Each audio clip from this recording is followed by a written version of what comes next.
mal herzlich willkommen zu einer weiteren Folge von Nobbys Kochstunde.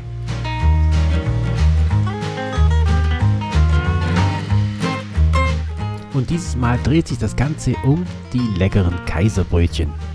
Die sind ja was ganz Besonderes, aber ich habe da mein eigenes Rezept mit meinen eigenen Zutaten. Und für dieses Rezept vermische ich erstmal Salz mit Mehl. Und gleich danach nehme ich einen Rührbecher und gebe dort warmes Wasser hinein, Joghurt, Zucker und Hefe. Und das Ganze verrühre ich natürlich so richtig kräftig lange, dass alles schön sich auflöst.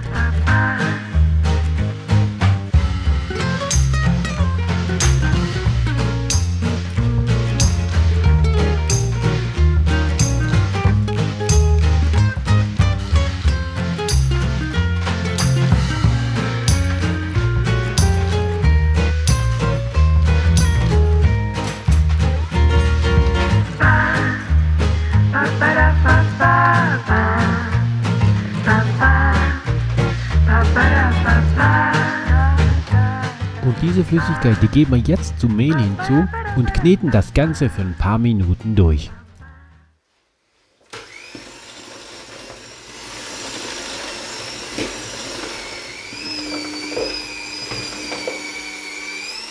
Anschließend lassen wir den Teig für 30 Minuten ruhen. Und wer denkt, dass es schon alles ist mit Kneten, den muss ich enttäuschen. Der große Knetvorgang, der kommt noch. Denn wir kneten jetzt den Teig für 7 Minuten lang durch. Das ist so bei Kaiserbrötchen. In der Zeit wird der Teig schön geschmeidig und elastisch. Und dann geben wir ihn anschließend nochmal für 1 Stunde lang Zeit, gehen zu können. Da verdoppelt er sein Volumen mindestens, wenn nicht noch mehr. Trotzdem müssen wir ihn kurz nochmal ein paar Mal falten. Und erst dann können wir dann die Teiglinge abstechen, weil sie sollten alle 110 Gramm wiegen, die Teiglinge. Andere würden kleinere Brötchen backen, aber ich stehe auf große Kaiserbrötchen. Manchmal ist natürlich auch noch ein bisschen Teig übrig und den verteile ich einfach dann auf die Brötchen. Weil anschließend machen wir aus diesen Teiglingen runde Teiglinge, indem wir sie schleifen. Das ist natürlich ein Vorgang, den es klassisch für Kaiserbrötchen gibt. Sie werden geschliffen. Ja, und wie geht das? Also man nimmt die rechte flache Hand und auf diese Hand macht man eine Mulde mit der anderen Hand. Und in dieser Mulde ist der Teigling. Und den schleift man dann. Das Ergebnis ist, dass man außen oben eine glatte Fläche bekommt und unten konzentriert sich dann der Teig. Wenn wir jetzt alle Teiglinge haben, schön rund, dann decken wir sie ab und lassen sie nochmal für 30 Minuten lang ruhen.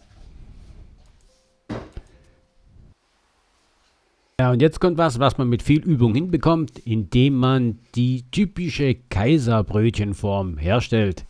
Da fängt man mit dem linken Daumen an und gibt den so, wie ich das hier zeige. Dann wickelt man den Teig um den Daumen rum, drückt das Ende in die Mitte hinein, macht einen Handkantenschlag und dann geht es mit der nächsten Ecke weiter, indem man die wieder in die Mitte reinzieht und dort festdrückt.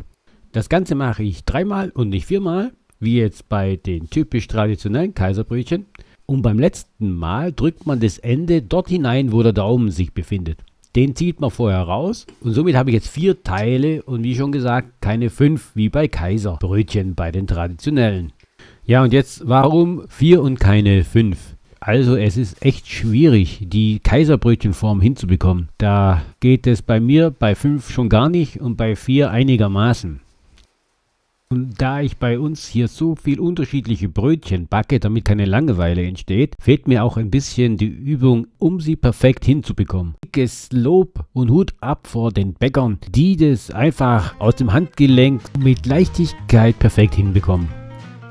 Also jetzt schaue ich mal, dass die Brötchen trotzdem was werden, auch wenn eine Ecke fehlt.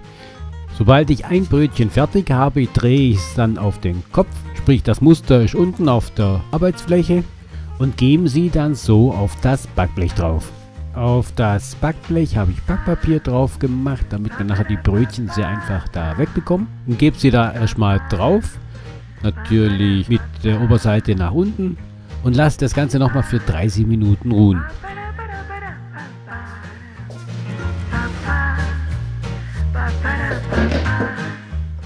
Die Zeit können wir wieder nutzen, indem wir ein Eigelb trennen und dieses Eigelb in eine kleine Schüssel geben. In die Schüssel kommt auch noch ein bisschen Milch hinzu und wir verquirlen das Ganze richtig gut. Mit diesem Milch-Eigelb-Gemisch bestreichen wir nachher die Brötchen, bevor sie in den Backofen kommen. Apropos Backofen, den können wir jetzt auf 250 Grad Ober- und Unterhitze vorheizen. Ja, und wie schon gesagt, wir drehen jetzt wieder die Brötchen um, sodass das Muster nach oben schaut und wir bestreichen das mit dem Eigelb-Milchgemisch.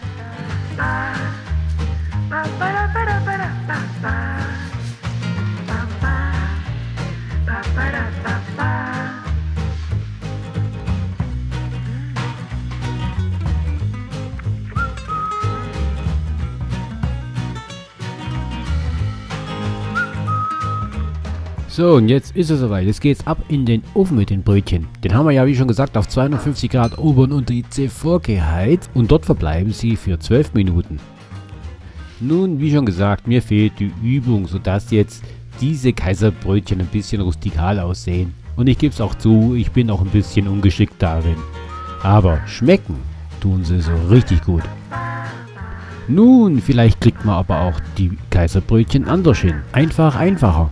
Ihr werdet von mir hören in dieser Hinsicht. Also ich sag mal tschüss, bis zum nächsten Mal, meine Lieben. Bleibt gesund und bleibt am Ball.